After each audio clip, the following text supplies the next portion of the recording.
ಶ್ರೀ ಗುರುಭ್ಯೋ ನಮಃ. ಹರಿ ಓಂ. ಜಯ ಜಯ ಜಗತ್ರಾಣ ಜಗದೊಳಗೆ ಸುತ್ರಾಣ ಅಖಿಲ ಗುಣ ಸದ್ಧಾಮ ಮಧ್ವನಾಮ. ಶ್ರೀ ಗುರುಭ್ಯೋ ನಮಃ.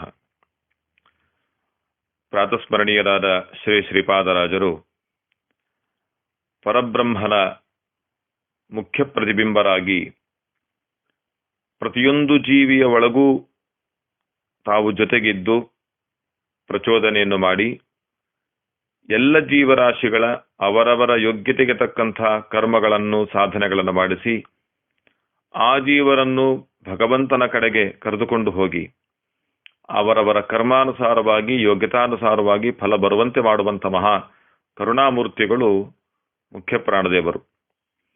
ಅವರ ವಿಶೇಷವಾದ ಮಹಿಮೆಯನ್ನ ವರ್ಣನೆ ಮಾಡುವ ಹನುಮಂತ ದೇವರ ಚರಿತ್ರೆಯನ್ನ ಶ್ರೀಪಾದರಾಜರು ತಮ್ಮ ಮಧ್ವನಾಮದಲ್ಲಿ ಮಾಡ್ತಾ ಹರಿಗೆ ಚೂಡಾಮಣಿಯ ನಿತ್ತು ಹರಿಗಳ ಕೂಡಿ ಎನ್ನುವ ಪದರೊಂದಿಗೆ ನಮಗೆ ಸುಂದರವಾಗಿ ನಿರೂಪಣೆ ಮಾಡಿಕೊಟ್ಟಿದ್ದಾರೆ. ಮುಖ್ಯ ಪ್ರಾಣದೇವರೇ ಎಲ್ಲರ ಒಳಗೆ ಕುಳಿತುಕೊಂಡು ಸಾಧನೆ ಮಾಡಿಸುವುದು. ಆದರೆ ದೇವರತ್ರ ಬಂದು ಇವರನ್ನು ಉದ್ಧಾರ ಮಾಡುವಂತ ಪ್ರಾರ್ಥನೆ ಮಾಡುವುದು ಯಾರಿಗೋಸ್ಕರವಾಗಿ ಅಂದ್ರೆ ಸಜ್ಜನರಿಗೋಸ್ಕರವಾಗಿ ಮಾಡ್ತಾರೆ. ನಮ್ಮಲ್ಲಿ 3 ಥರದ ಜನ ಇದ್ದಾರೆ ಅಂತ ಗೊತ್ತು. ಸಾತ್ವಿಕ, ರಾಜಸ, ತಾಮಸ ಸ್ವಭಾವದ ಜನರಿದ್ದಾರೆ. ಇದನ್ನು ಯಾರೂ ಸೃಷ್ಟಿ ಮಾಡಲಿಲ್ಲ. ಜೀವರನ್ನ ಯಾರು ಸೃಷ್ಟಿ ಮಾಡ್ಲಿಕ್ಕಾಗೋದಿಲ್ಲ. ಅವರ ಸ್ವರೂಪವನ್ನ ಬದಲಿಸ್ಲಿಕ್ಕೂ ಸಾಧ್ಯ ಇಲ್ಲ. ಭಗವಂತನು ಅವರಿಗೆ ಅವರ ಸಾಧನೆಗೆ ತಕ್ಕಂತ ದೇಹವನ್ನು ಕೊಡ್ತಾನೆ ಹೊರತಾಗಿ ಆ ಜೀವ ಸ್ವರೂಪವನ್ನು ಸೃಷ್ಟಿ ಮಾಡಲಿಲ್ಲ. ಅದಕ್ಕೆ ನಾಶವೂ ಇಲ್ಲ. ಅದನ್ನು ಸ್ವತಃ ಭಗವಂತನೇ ಸ್ಪಷ್ಟ ಮಾಡಿದ್ದಾನೆ. ಇಂಥ 3 ಥರದ ಜೀವರಾಶಿಗಳ ಪೈಕಿ ಸಾತ್ವಿಕರಾದಂತಹ ಅಂದ್ರೆ ಮೋಕ್ಷಕ್ಕೆ ಯೋಗ್ಯರಾಗಿರುವಂತಹ ಸಾಧಕರು ಯಾರಿದ್ದಾರೆ ಅಂಥವರ ಉದ್ದೇಶವಾಗಿ ಮುಖ್ಯ ಪ್ರಾಣದೇವರು ಪ್ರಾರ್ಥನೆಯನ್ನು ಮಾಡ್ತಾರೆ. ಆ ದೃಷ್ಟಿಯಲ್ಲಿ ಎಲ್ಲ ಸಜ್ಜನರ ಒಳಗೂ ಹೊರಗೂ ನಿಂತು ನಿಯಮನೆ ಮಾಡಿದಂತಹ ಮುಖ್ಯ ಪ್ರಾಣದೇವರೇ ಸಜ್ಜನರಿಂದಲೇ ಸಾಧನೆಯನ್ನ ಮಾಡಿಸಿ, ಸಜ್ಜನರೇನು ಮಾಡ್ಲಿಕ್ಕಾಗೋದಿಲ್ಲ, ನಿಶ್ಚೇಷ್ಟಿತರಾಗಿರ್ತಾರೆ. ನಿಶ್ಚೇಷ್ಟಿತರಾದವರನ್ನ ಚೇಷ್ಟಾವಂತರನ್ನಾಗಿ ಕ್ರಿಯಾಶೀಲರನ್ನಾಗಿ ಮಾಡುವುದು ಮುಖ್ಯ ಪ್ರಾಣದೇವರೇ. ಅವರು ಆ ಸಾಧನೆಯನ್ನು ಮಾಡಿಸಿ ದೇವರಲ್ಲಿ ಕರೆದುಕೊಂಡು ಬಂದು ಭಗವಂತನ ಮುಂದೆ ನಿಲ್ಲಿಸಿ ಆ ಜೀವರಿಂದಾದ ಪೂರ್ಣ ಕರ್ಮದ ಫಲವನ್ನ ದೇವರಿಗೆ ಸಮರ್ಪಣೆ ಮಾಡಿ ಆ ಫಲ ಮತ್ತೆ ಅತಿಶಯಿತವಾದ ಸುಖರೂಪವಾಗಿ ಜೀವರಿಗೆ ಬರುವಂತೆ ಮಾಡುವಂತಹ ಕರುಣಾಮೂರ್ತಿಗಳು ಮುಖ್ಯ ಪ್ರಾಣದೇವರು. ಅದರ ಸೂಚನೆಯೇ ಹರಿಗಳ ಕೂಡಿ ಹರಿಯ ಚೂಡಾಮಣಿಯ ನಿತ್ತು ಎನ್ನುವ ಪದದಲ್ಲಿ ಆ ಧ್ವನ್ಯಾರ್ಥವನ್ನ ಸೂಚಿಸ್ತಾರೆ ಶ್ರೀ ಶ್ರೀಪಾದರಾಜರು. ಕವಿಗಳು ಸಮುದ್ರವನ್ನ ದಾಟಿಲ್ಲ, ಸೀತಾಕೃತಿಯನ್ನು ಕೂಡ ನೋಡ್ಲಿಲ್ಲ, ಲಂಕೆಯನ್ನ ನೋಡ್ಲಿಲ್ಲ, ಲಂಕೆಯನ್ನ ಸುಟ್ಟಿಲ್ಲ, ಚೂಡಾಮಣಿಯನ್ನ ಪಡೆದಿಲ್ಲ. ಆದರೆ ಕವಿಗಳು ಮಾಡಿದ್ದೊಂದೇ ಏನಂತ, ಹನುಮಂತದೇವರ ಹಿಂದೆ ಇರುವುದಷ್ಟೇ, ಹನುಮಂತದೇವರ ಅನುಯಾಯಿಗಳಾಗಿರುವುದಷ್ಟೇ ಅವರ ಕೆಲಸ. ಹನುಮಂತದೇವರು ಏನ್ ಹೇಳ್ತಾರೋ ಅದನ್ನು ಮಾಡೋದು. ಪೂರ್ಣ ಮಾಡ್ಲಿಕ್ಕಾಗುದಿಲ್ಲ, ಹೌದು, ನಿನಗೆ ಎಷ್ಟಾಗುತ್ತೆ ಅಷ್ಟು ಮಾಡು. ಯೋಗ್ಯತೆ ಶಕ್ತಿ ಎಷ್ಟಿದೆ ಅದಕ್ಕೆ ಮೋಸ ಇರಬಾರದು. ಆ ದೃಷ್ಟಿಯಲ್ಲಿ ಎಲ್ಲ ಕಪಿಗಳು ತಮ್ಮ ತಮ್ಮ ಶಕ್ತಿ ಅನುಸಾರ ಬುದ್ಧಿಯನುಸಾರ ಹನುಮಂತದೇವರ ಮಾತನ್ನು ಅನುಸರಿಸಿಕೊಂಡಿದ್ದಕ್ಕೋಸ್ಕರವಾಗಿ, ಅಷ್ಟು ಮಾಡಿದ್ದಕ್ಕೋಸ್ಕರವೇ ಪ್ರಭು ಶ್ರೀರಾಮದೇವರ ದರ್ಶನ ಮತ್ತು ಅವನ ಅನುಗ್ರಹ ದೃಷ್ಟಿ ಬಿದ್ದು ಬಿಡ್ತು ಎಲ್ಲ ಕಪಿಗಳ ಮೇಲೆ. ಎಂಥ ಲಾಭ, ಒಳ್ಳೆಯ ಸನ್ನಿವೇಶ ಇದು ಮಾತ್ರ.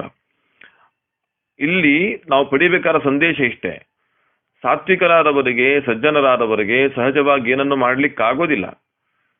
ಅಂಥ ಸಂದರ್ಭದಲ್ಲಿ ಅವರ ಒಳಗೆ ಕುಳಿತುಕೊಂಡು ಮಾಡಿಸಿದಂಥ ಪ್ರಾಣದೇವರೇ ಹನುಮಂತದೇವರೇ ಈ ಜೀವರಿಂದ ಸತ್ಕರ್ಮಗಳನ್ನು ಮಾಡಿಸಿ ಭಗವಂತನ ಮುಂದೆ ಕರೆದುಕೊಂಡು ಬಂದು ತಾನು ಮಾಡಿಸಿದ್ದು ಅಂತ ಹೇಳುವುದಿಲ್ಲ, ಅವ್ರನ್ನ ಕರ್ಕೊಂಡ್ಬಂದು ಸಮರ್ಪಣೆ ಮಾಡಿಬಿಡ್ತಾರಷ್ಟೇ. ನಿನ್ನಿಂದ ಪ್ರೇರಿತವಾಗಿ ಆಗಿರುವಂತಹದ್ದು ಅಂತ ಸಮರ್ಪಣೆ ಮಾಡಿ ನಿಜವಾದಿ ಮುಖ್ಯವಾಗಿ ಸಮರ್ಪಕರಾದವರು ಅವರೇ. ಅದರಿಂದ ಭಗವಂತ ಸಂತುಷ್ಟನಾಗ್ತಾನೆ. ಪ್ರಾಣದೇವರ ಶಿಫಾರಸ್ಸನ್ನು ನೋಡಿಕೊಂಡು ಎಲ್ಲ ಜೀವರಾಶಿಗಳ ಮೇಲೆ ಪ್ರೀತಿಯನ್ನು ತೋರ್ತಾನೆ, ಅನುಗ್ರಹ ದೃಷ್ಟಿ ಬೀರುತ್ತಾನೆ. ಈ ಭಾವನೆಯನ್ನು ತೋರಿಸಲಿಕ್ಕೋಸ್ಕರವಾಗಿ ಹರಿಗಳ ಕೂಡಿ ಹರಿಗೆ ಚೂಡಾಮಣಿ ನಿತ್ತು ಎನ್ನುವ ಮಾತನ್ನ ನಾವು ಚಿಂತನೆ ಮಾಡಿದ್ದೇವೆ. ಶ್ರೀಪಾದರಾಜರ ಭಾವನೆ, ಅವರ ಆಂತರ್ಯ ಇದು. ರಾಮಾಯಣ ಇರುವುದೇ ಹಾಗೆ. ರಾಮಾಯಣ, ಮಹಾಭಾರತ, ಭಾಗವತಗಳು ಎಲ್ಲ ಪುರಾಣಗಳು ಕೂಡ ಕೇವಲ ಇತಿಹಾಸವನ್ನು ಹೇಳ್ತಾ ಇಲ್ಲ, ಒಂದು ಆದ ಘಟನೆಯನ್ನು ಹೇಳ್ತಾ ಇಲ್ಲ, ಜೊತೆಗೆ ನಮ್ಮ ಜೀವನದುದ್ದಕ್ಕೂ ನಾವು ಮಾಡಬೇಕಾದ ಸಾಧನೆ ಅನುಸಂಧಾನಗಳನ್ನ, ನಮ್ಮಲ್ಲಿರುವ ವ್ಯಕ್ತಿತ್ವ ಗುಣಗಳನ್ನ ಬಿಂಬಿಸುವಂತಹದ್ದು, ಆ ಪಾತ್ರಗಳಿರುವಂತಹದ್ದು ಆ ಗ್ರಂಥದಲ್ಲಿ. ಈ ದೃಷ್ಟಿಯಲ್ಲಿ ನೋಡಬೇಕು ನಾವು ಈಗ ಕೇವಲ ಇತಿಹಾಸ ಕ್ರಮದಲ್ಲಿ ಮಾತ್ರ ಹೋಗ್ತಾ ಇದ್ದೇವೆ. ಆಧ್ಯಾತ್ಮಿಕವಾಗಿ ಯೋಚನೆ ಮಾಡಬೇಕು, ನಾವು ಮಾಡೋಣ, ಸಮಯದ ದೃಷ್ಟಿ ನೋಡ್ಕೊಂಡು ಮಾಡೋಣಂತೆ. ಒಟ್ಟಿನಲ್ಲಿ ನಾವು ಏನು ಮಾಡಬೇಕು ಅಂದ್ರೆ ಹನುಮಂತ ದೇವರ ಅನುಯಾಯಿಗಳಾಗಿರಬೇಕು. ಮುಖ್ಯ ಪ್ರಾಣದೇವರನ್ನು ಅನುಸರಿಸಿಕೊಂಡು ಇರುವವರಾಗಬೇಕು. ವಾಸ್ತವಿಕವಾಗಿ ಪ್ರತಿಯೊಂದು ಜೀವಿ ಕೂಡ ಮುಖ್ಯ ಪ್ರಾಣದೇವರ ಅನುಯಾಯಿನೇ. ಅವನು ಕಲಿಯಾಗಲಿ, ಅವನು ಪುರಂಜನನಾಗಲಿ, ಸಾತ್ವಿಕನಾಗಲಿ, ಯಾರೇ ಆಗಲಿ, ಪ್ರತಿಯೊಬ್ಬ ಜೀವಿಯು ಕೂಡ ಉಸಿರಾಡ್ತಾ ಇದ್ದಾನೆಂದ್ರೆ ಮುಖ್ಯ ಪ್ರಾಣದೇವರಿಂದ, ಕೆಲಸ ಮಾಡ್ತಿದ್ದಾನೆ ಅಂದ್ರೆ ಮುಖ್ಯ ಪ್ರಾಣದೇವರಿಂದ. ಏನೇ ಕೆಲಸಗಳನ್ನು ಮಾಡಲಿ, ಒಳ್ಳೆಯದೋ ಕೆಟ್ಟದ್ದೋ, ಪ್ರತಿಯೊಂದು ಮುಖ್ಯ ಪ್ರಾಣದೇವರ ಮೂಲಕವೇ ಆಗುವಂತಹದ್ದು. ಭಗವಂತನ ಪ್ರೇರಣೆ ಮುಖ್ಯ ಪ್ರಾಣದೇವರ ಮೂಲಕವೇ ಆಗುವಂತಹದ್ದು. ಹಾಗಾಗಿ ಅದಕ್ಕೆ ಅವರಿಗೆ ಪ್ರಾಣ ಅಂತ ಹೆಸರು. ಅಂತಹ ಮುಖ್ಯ ಪ್ರಾಣದೇವರ ಅನುಯಾಯಿ ಆಗಿದ್ದರೂ ಕೂಡ ನಾನು ಇಂಥವರ ಅನುಯಾಯಿ ಆಗಿದ್ದೇನೆ ಎಚ್ಚರ ನಮಗಿರಬೇಕು. ಅದು ರಾಜಸರಿಗೆ ತಾಮಸರಿಗೆ ಇರೋದಿಲ್ಲ. ಮುಖ್ಯ ಪ್ರಾಣದೇವರ ಅನುಯಾಯಿ ಅನ್ನೋ ಭಾವನೆ ಇರೋದಿಲ್ಲ. ಈಗ ನಾವು ಭಾರತ ದೇಶದವರು, ಹೌದು, ಭಾರತೀಯ ಪ್ರತಿ ನಮಗಿರ್ಬೇಕಲ್ವಾ? ಇದೆಯಾ? ಇಲ್ಲ. ಹಾಗೆ ನಾವು ಬ್ರಾಹ್ಮಣರು, ವೇದವನ್ನು ಒಪ್ಪಿಕೊಂಡವರು, ಬ್ರಾಹ್ಮಣರಾಗಿರಬೇಕು, ಆ ಭಾವನೆ ಇದೆಯಾ? ಇಲ್ಲ. ನಾವು ಮಧ್ವಾಚಾರ್ಯ ನ್ಯಾಯಿಗಳು, ಆ ಭಾವನೆ ನಮಗಿರಬೇಕು, ಇದೆಯಾ? ಇಲ್ಲ. ಅದೇ ರೀತಿ ನಮ್ಮ ಪರಿಸ್ಥಿತಿ ಏನಾಗಿದೆ ಅಂದ್ರೆ ಪ್ರತಿಯೊಂದು ಜೀವಿಯು ಕೂಡ ಮುಖ್ಯ ಪ್ರಾಣದೇವರ ನ್ಯಾಯಿ ಆಗಿದ್ರೂ ಕೂಡ ಮುಖ್ಯ ಪ್ರಾಣದೇವರ ನ್ಯಾಯಿ ಅಲ್ಲ ಅನ್ನುವ ಮಟ್ಟಕ್ಕೆ ಒಂದು ರೀತಿ ದೇಶದ್ರೋಹ, ಧರ್ಮದ್ರೋಹದ ಪ್ರವೃತ್ತಿ ನಮ್ಮಲ್ಲಿ ಬಂದ್ಬಿಟ್ಟಿದೆ, ಕೃತಜ್ಞತೆ ಬಂದ್ಬಿಟ್ಟಿದೆ. ಆದರೆ ಸಜ್ಜನರಿಗೆ ಹಾಗಿರೋದಿಲ್ಲ. ಅವರು ನಾವು ಮುಖ್ಯ ಪ್ರಾಣದೇವರ ನ್ಯಾಯಿಗಳು ಅನ್ನುವ ಭಾವನೆ ಇರುತ್ತೆ. ಈ ಭಾವನೆ ಇದ್ದದ್ದರಿಂದಲೇ ಅವರು ಭಗವಂತನ ಹತ್ರ ಹೋಗ್ತಾರೆ. ದೇವರು ನೋಡ್ತಾನದನ್ನ, ಬೇಷ್ ಈ ರೀತಿ ಇರಬೇಕು ಅಂತ. ಎಲ್ಲ ಕಪಿಗಳು ಮಾಡಿದ್ದದನ್ನೇ. ಹಾಗಾಗಿ ನಾವು ಯಾರನ್ನು ಅನುಸರಿಸ್ತಾ ಇದ್ದೇವೆ ಅನ್ನೋದು ಪ್ರಧಾನ. ಆ ಅನುಸರಿಸಿದ್ದರ ಎಚ್ಚರಿಕೆ ನಮಗಿರಬೇಕು. ಈ ದೃಷ್ಟಿಯಲ್ಲಿದ್ದಾಗ ಭಗವಂತ ನಮ್ಮ ಮೇಲೆ ಕರುಣಿಸ್ತಾನೆ ಅನ್ನೋದಕ್ಕೆ ಸಾಕ್ಷಿ ಕಪಿಗಳು ಯಾವ ಕೆಲಸ ಮಾಡದೇ ಇದ್ರೂ ಕೂಡ ಹನುಮಂತರೇವರು ಹೇಳಿದಂತೆ ನಡೆದಿದ್ದರಿಂದ, ಚಿಂತನೆ ಮಾಡಿದ್ದರಿಂದ ಕಪಿಗಳಿಗೆ ರಾಮದೇವರ ದರ್ಶನ ಮಹಾಭಾಗ್ಯ ಸಿಕ್ಕಿತು ಅಂತ ನೋಡ್ತೇವೆ. ಹರಿಗೆ ಚೂಡಾಮಣಿಯನ್ನಿತ್ತು ಹರಿಗಳ ಕೂಡಿ ಅಂತ ನೋಡಿದ್ವಿ. ಆಮೇಲೆ ಹರಿಗಳ ಕೂಡಿ ಅನ್ನೋ ಶಬ್ದವನ್ನ ನಾವು ಮುಂದಕ್ಕಿಟ್ಟುಕೊಳ್ಬೇಕು. ಹರಿಗೆ ಚೂಡಾಮಣಿಯನ್ನಿತ್ತು ಹರಿಗಳ ಕೂಡಿ ಅಂತ ಹೇಗೆ ಒಂದ್ಸತಿ ಅದನ್ನು ನೋಡಿದ್ವೋ ಅದೇ ಶಬ್ದವನ್ನೇ, ಹರಿಗಳ ಕೂಡಿಯ ಶಬ್ದವನ್ನ ಶರಧಿಯನ್ನು ಕಟ್ಟಿ ಅನ್ನೋದು ಕನ್ವಯ ಮಾಡ್ಕೊಳ್ಬೇಕು. ಅಲ್ಲಿ ಸೇರಿಸ್ಕೊಂಡು ಹೇಳಬೇಕು, ಹರಿಗಳ ಕೂಡಿ ಶರಧಿಯನ್ನು ಕಟ್ಟಿ. ಹರಿಗಳು ಅಂತಂದ್ರೆ ಕಪಿಗಳು, ಕಪಿಗಳನ್ನ ಸೇರಿಸಿಕೊಂಡು ಶರಧಿಯನ್ನು ಕಟ್ಟಿ. ಶರಧಿ ಅಂದ್ರೆ ಸಮುದ್ರ, ಸಮುದ್ರವನ್ನು ಕಟ್ಟಿದರು. ನಮಗೆ ಗೊತ್ತು, ಸೀತಾಕೃತಿಯ ಕ್ಷೇಮ ಸಮಾಚಾರವನ್ನ ಹನುಮಂತದೇವರಿಂದ ತಿಳಿದಿರ್ತಕ್ಕಂಥ ರಾಮದೇವರು ಸುಗ್ರೀವ, ಜಾಂಬವಂತಾದಿಗಳ ಸಮೇತರಾಗಿ, ಲಕ್ಷ್ಮಣ ಸಮೇತರಾಗಿ ಲಂಕೆ ಹತ್ರ ಬರಬೇಕು ಅಂತ, ಲಂಕೆಗೆ ಹೋಗಬೇಕು ಅಂತ ಬರ್ತಾರೆ. ದಕ್ಷಿಣ ಸಮುದ್ರದವರೆಗೆ ಬರ್ತಾರೆ.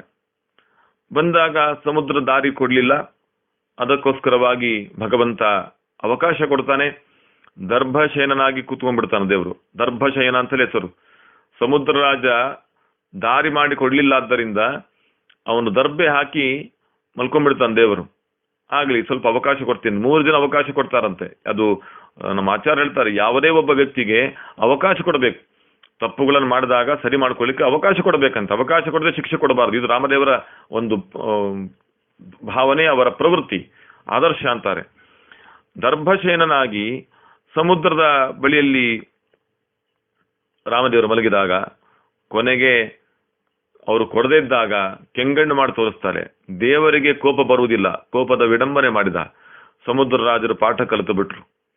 ಅವರು ಬಂದು, ಆಯ್ತು ಸ್ವಾಮಿ, ನಿನ್ನ ಸೇವೆಗೆ ನಾನು ಬದ್ಧನಾಗಿದ್ದೇನೆ ಅಂತ ಸಮುದ್ರದಲ್ಲಿ ಸೇತುವೆಯನ್ನು ಕಟ್ಟಲಿಕ್ಕೆ ಅವಕಾಶ ಮಾಡಿಕೊಟ್ರು. ಅಲ್ಲಿ ಭಗವಂತ ಸೇತುವೆಯನ್ನು ಕಟ್ಟಿಸಿದ. ಎಲ್ಲ ಕಪಿಗಳ ಸಮೇತರಾಗಿ ಹನುಮಂತದೇವರು ಕಟ್ಟಿದ್ರು. ಆ ಕಾರ್ಯಕ್ಕೋಸ್ಕರ ವಿಶ್ವಕರ್ಮರ ಅವತಾರ ಯಾರು, ನಳ ಎನ್ನುವ ಕಪಿ, ಅವರು ವಿಶ್ವಕರ್ಮರ ಅವತಾರ. ಅವರೇ ನಿಯೋಜನೆ ಮಾಡ್ತಾರೆ, ಅವರನ್ನು ನಿಯೋಜನೆ ಮಾಡ್ತಾರೆ ರಾಮದೇವರು, ನೀನು ಕಟ್ಟಿದ್ದನ್ನ ಅಂತ. ಯಾಕೆಂದ್ರೆ ಕಟ್ಟಲಿಕ್ಕೆ ಆ ಸಾಮರ್ಥ್ಯದವರು ಬೇಕು. ವಿಶ್ವಕರ್ಮರಿರುವುದೇ ನಿರ್ಮಾಣಕ್ಕಾಗಿರುವಂಥವ್ರು. ಅಂತ ವಿಶ್ವಕರ್ಮರಿಂದ, ಅಂದ್ರೆ ವಿಶ್ವಕರ್ಮರ ಅವತಾರಿಯಾರಂಥ ನಳರಿಂದ ಅದು ರೂಪರೇಷೆ ಪ್ರಾರಂಭ ಆಗುತ್ತೆ. ಎಲ್ಲ ಕವಿಗಳು ಸಹಾಯವನ್ನು ಮಾಡ್ತಾರೆ. ಆಗ ಅಂಗದ ಕೈಲಾಸ ಪರ್ವತದ ಒಂದು ಉಪಪರ್ವತವನ್ನ ತಗೊಂಡು ಬಂದ್ರೆ, ಮೈಂದ ಅನ್ನುವಂತಹ ಕಪಿಶ್ರೇಷ್ಠ ಹಿಮಾಲಯದ ಉಪಪರ್ವತವನ್ನು ತರ್ತಾರೆ. ಜಾಂಬವಂತ ಮಹೇಂದ್ರ ಪರ್ವತದ ಉಪಪರ್ವತವನ್ನು ತರ್ತಾರೆ. ಹಾಗೆ ಹನುಮಂತದೇವರು ಮೇರು ಪರ್ವತದ ಉಪಪರ್ವತ ಅಂತ ತರ್ತಾರೆ. ಹೀಗೆ ಒಬ್ಬೊಬ್ಬರು ಒಂದೊಂದು ಪರ್ವತದ ಉಪಪರ್ವತವನ್ನು ತಂದು ತಂದು ತಂದು ಗಟ್ಟಿಯಾದಂತಹ ಸೇತುವೆಯನ್ನು ನಿರ್ಮಾಣ ಮಾಡ್ತಾರೆ. ಎಲ್ಲರಲ್ಲಿ ನಿಂತು ಎಲ್ಲ ಕಾರ್ಯವನ್ನ ಮಾಡಿಸುವುದು ಮುಖ್ಯ ಪ್ರಾಣದೇವರೇ. ಆದ್ದರಿಂದ ಇತರ ಕವಿಗಳು ಇದ್ದರೂ ಕೂಡ ಹನುಮಂತರೇವರೇ ಸೇತುವೆಯನ್ನು ಕಟ್ಟಿದ್ದು ಎಂಬ ಭಾವನೆಯನ್ನಿಟ್ಟುಕೊಂಡು ಹರಿಗಳ ಕೂಡಿ ಶರಧಿಯನ್ನು ಕಟ್ಟಿ ಎನ್ನುವ ಮಾತನ್ನ ಶ್ರೀಪಾದರಾಜರು ಹೇಳಿದರು. ಅಂದ್ರೆ ಸೇತುವೆಯನ್ನು ಕಟ್ಟಿರುವಂತಹದ್ದು ಹನುಮಂತದೇವರೇ. ನಳ ಕಟ್ಟಲಿಲ್ವಾ? ನಳ ರೂಪರೇಷೆ ಮಾಡಬಹುದಷ್ಟೇ. ನಳನಿಗೆ ಆ ಸಾಮರ್ಥ್ಯ ಕೊಟ್ಟದ್ದು ಯಾರು?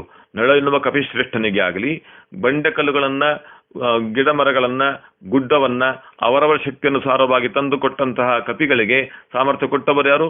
ಮುಖ್ಯ ಪ್ರಾಣದೇವರೇ, ಹನುಮಂತದೇವರೇ. ಹಾಗಾಗಿ ಎಲ್ಲರ ಒಳಗೆ ನಿಂತು ಪ್ರಧಾನವಾಗಿ ಕೆಲಸ ಮಾಡಿಸಿದವರು ಮುಖ್ಯ ಪ್ರಾಣದೇವರೇ. ಆದ್ದರಿಂದ ಸರ್ವಚೇಷ್ಟಾಪ್ರದನಾಗಿರುವಂಥವ್ರು ಮುಖ್ಯ ಪ್ರಾಣದೇವರೇ. ಆದ್ದರಿಂದ ಹನುಮಂತದೇವರೇ ಇದನ್ನು ಮಾಡಿಸಿದ್ದು ಅಂತ ತೀರ್ಮಾನ ಆಗುತ್ತೆ. ಅದನ್ನ ಎಚ್ಚರಿಕೆ, ಆ ಸೂಚನೆ ಕೊಡಬೇಕಿತ್ತು. ಶರಧಿಯನ್ನು ಕಟ್ಟಿದ್ದು ನೋಡ್ಲಿಕ್ಕೆ ಎಲ್ಲ ಕಪಿಗಳು ಬಂದು ಸೇವೆ ಮಾಡಿದ್ದಾರೆ, ಕಪಿಗಳು ಕಟ್ಟಿದ್ದು ಅಂತ ನಾವು ಬಂದು ಬಿಡ್ತೇವೆ. ಖಂಡಿತ ಹೌದು. ಆದರೆ ಕಪಿಗಳು ಮಾಡಿದ್ದು ಸ್ವತಂತ್ರವಾಗಿ ಅಲ್ಲ, ಮುಖ್ಯ ಪ್ರಾಣದೇವರೇ ಮಾಡಿದ್ದು. ಆದ್ದರಿಂದ ಮುಖ್ಯ ಪ್ರಾಣದೇವರ ನಿರ್ಮಾಣ ಇದು ಅಂತ ನಾವು ಹೇಳಬೇಕು. ಆದರೆ ಮುಖ್ಯ ಪ್ರಾಣದೇವರೇ ಮಾಡಿದ್ರು ಅಂದ್ರೆ ನೀವು ಅವರನ್ನು ಕೇಳಿ, ಸ್ವಾಮಿ ನೀವೇ ಮಾಡಿದ್ದಂದ್ರೆ ಅವರ ಸೌಜನ್ಯ, ನಾನು ಮಾಡಲಿಲ್ಲ, ಎಲ್ಲ ಕಪಿಗಳು ಮಾಡಿದ್ರು ಅಂತ. ಸಾಧನೆ ಮಾಡಿಸುವ ಸಾಮರ್ಥ್ಯವನ್ನು ಹೊಂದಿದಂತಹ ಮುಖ್ಯ ಪ್ರಾಣದೇವರು ಸಾಧಕನಾದ ಜೀವನಿಗೂ ಅವರದೇ ಆದ ಫಲ ಕೊಡಬೇಕಾಗಿದೆ. ಅದಕ್ಕೋಸ್ಕರವಾಗಿ ಈ ಸೇತು ಬಂಧನವನ್ನು ಮಾಡಿಸ್ತಾರೆ, ಕಪಿಗಳನ್ನು ಕೂಡಿಸಿಕೊಂಡು ಮಾಡಿಸ್ತಾರೆ, ಕಪಿಗಳಿಗೂ ಅವಕಾಶವನ್ನು ಕೊಡ್ತಾರೆ. ತಾನೇ ಮಾಡಿಬಿಡ್ಬೋದು, ಅವರೇ ಯಾಕೆ, ಸ್ವತಃ ರಾಮದೇವರೇ ಮಾಡಿಬಿಡ್ಬೋದಿತ್ತು. ಇಲ್ಲ, ಅವರವರ ಸಾಧನೆಯನ್ನು ಮಾಡಬೇಕಾಗಿದೆ. ನಾವು ನೋಡಿದ್ದೇವೆ ಇದನ್ನು, ಆಧ್ಯಾತ್ಮಿಕ ಸಾಧನೆ ಚಿಂತನೆಯನ್ನ ಈ ಸನ್ನಿವೇಶಗಳು ತೋರಿಸ್ತಾವೆ ಅಂತ. ಆ ದೃಷ್ಟಿಯಲ್ಲಿ ಎಲ್ಲ ಕಪಿಗಳು ಕೂಡ ಸೇತು ನಿರ್ಮಾಣದಲ್ಲಿ ಅವರೆಲ್ಲರೂ ಭಾಗಿಗಳಾಗ್ತಾರೆ. ಒಳಗೆ ನಿಂತುಕೊಂಡಂತಹ ಮುಖ್ಯ ಪ್ರಾಣದೇವರೇ ಅದನ್ನು ಮಾಡಿಸ್ತಾರೆ. ಆದ್ದರಿಂದ ಮುಖ್ಯ ಪ್ರಾಣದೇವರೇ ಪ್ರಧಾನ ಪಾತ್ರವನ್ನು ವಹಿಸಿದ್ದರಿಂದಾಗಿ ಶರಧಿಯನ್ನು ಕಟ್ಟಿದ್ದು ಹನುಮಂತದೇವರು ಸೂಚನೆಯನ್ನು ಕೊಡ್ತಾರೆ. ಆದರೆ ಹರಿಗಳನ್ನು ಕೂಡಿಕೊಂಡು ಕಪಿಗಳನ್ನು ಸೇರಿಸಿಕೊಂಡು ಮಾಡ್ತಾರೆ. ಅಷ್ಟು ಕಾರುಣ್ಯ ಅವರಿಗಿದೆ ಎನ್ನುವ ಭಾವನೆಯನ್ನು ಕೊಡ್ತಾರೆ. ಇಲ್ಲಿ ಒಂದು ಅಂಶ ಇದೆ, ಶರಧಿಯನ್ನು ಕಟ್ಟಿದ್ದೋ ಶರಧಿಯಲ್ಲಿ ಸೇತುವೆಯನ್ನು ಕಟ್ಟಿದ್ದೋ ಒಂದು ಪ್ರಶ್ನೆ. ನಾವು ಅದು ಸೇತುವೆ ಅಂತ ಹೇಳ್ತೇವೆ. ರಾಮೇಶ್ವರದಿಂದ ಲಂಕೆಯವರೆಗೆ ಸೇತುವೆಯನ್ನು ಕಟ್ಟಿದ್ರು ಅಂತ, ರಾಮಸೇತು ಅಂತಲೇ ಹೆಸರು ಅದಕ್ಕೆ. ರಾಮದೇವರಿಗಾಗಿ ರಾಮದೇವರಿಂದ ಪ್ರೇರಿತರಾಗಿ ಸೇತುವೆಯನ್ನು ಕಟ್ಟದ್ದರಿಂದ ರಾಮಸೇತು ಅಂತ ನಾವು ಕರಿತೇವೆ ಅದನ್ನ. ಮತ್ತೆ ಸೇತುವೆಯನ್ನು ಕಟ್ಟಿದ್ದೋ ಶರಧಿಯನ್ನು ಕಟ್ಟಿದ್ದೋ? ಸಮುದ್ರವನ್ನ ಕಟ್ಟುವುದು, ಶರಧಿ ಅಂದ್ರೆ ಸಮುದ್ರ, ಸಮುದ್ರವನ್ನ ಕಟ್ಟುವುದೋ ಸೇತುವೆಯನ್ನು ಕಟ್ಟುವುದೋ? ಇದು ಒಂದು ಪ್ರಧಾನವಾದ ಅಂಶ. ನಾವು ಸೇತುವೆಯನ್ನು ಕಟ್ಟಿದ್ದು ಅಂತೇವೆ. ಶ್ರೀಪಾದರಾಜರಂತಿದ್ದಾರೆ ಶರಧಿಯನ್ನು ಕಟ್ಟಿ ಅಂತ, ಸಮುದ್ರವನ್ನು ಕಟ್ಟಿ ಎಂಬ ಅರ್ಥ ಬರ್ತಾ ಇದೆ. ಇದು ಹೇಗೆ? ಸಮುದ್ರವನ್ನ ಕಟ್ಟಲಿಕ್ಕಾಗತ್ತಾ? ಸಮುದ್ರವನ್ನ ಕಟ್ಟುವ ಉದ್ದೇಶ ಇತ್ತು ಅವರಿಗೆ. ಸಮುದ್ರದಲ್ಲಿ ಸೇತುವೆಯನ್ನು ಕಟ್ಟುವ ಉದ್ದೇಶ ಹನುಮಂತದೇವರಿಗೆ ಇತ್ತು, ಎಲ್ಲ ಕಪಿಗಳಿಗಿತ್ತು, ರಾಮದೇವರ ಉದ್ದೇಶ ಇತ್ತೇ ಹೊರತು ಸಮುದ್ರವನ್ನು ಕಟ್ಟಲಿಕ್ಕೆ ಆಗೋದಿಲ್ಲ. ಹಾಗಾದ್ರೆ ಇದು ಏನು ಅರ್ಥ? ಇದು ಯಾಕೆ ಈ ಶಬ್ದ ಪ್ರಯೋಗ ಮಾಡಿದ್ರು? ಬಹಳ ಅತ್ಯಂತ ಸುಂದರವಾಗಿರುವಂತಹ ಆಧ್ಯಾತ್ಮಿಕ ತತ್ವವನ್ನು ಸೂಚಿಸುವಂತಹ ಒಂದು ಶಬ್ದ ಇದು. ಶ್ರೀಪಾದರಾಜರ ಜಾಣ್ಮೆ, ಶ್ರೀಪಾದರಾಜರ ವ್ಯಕ್ತಿತ್ವ, ಅವರ ಭಕ್ತಿ ವಿದ್ವತ್ತು ವ್ಯಕ್ತವಾಗುವಂತಹದ್ದು. ಆ ದೃಷ್ಟಿಯಲ್ಲಿ ಆ ಶರಧಿಯನ್ನು ಕಟ್ಟಿ, ಹರಿಗಳ ಕೂಡಿ ಶರಧಿಯನ್ನು ಕಟ್ಟಿ ಎನ್ನುವ ಭಾವನೆಯನ್ನ, ಶಬ್ದದ ಅರ್ಥದ ಚಿಂತನೆಯನ್ನು ನಾವು ಮಾಡಬೇಕು. ನಾಳೆ ಮಾಡೋಣ. ಶ್ರೀಕೃಷ್ಣ ಅರ್ಪಣಮಸ್ತು. ಶ್ರೀಮಧ್ವೇಶ ಅರ್ಪಣಮಸ್ತು.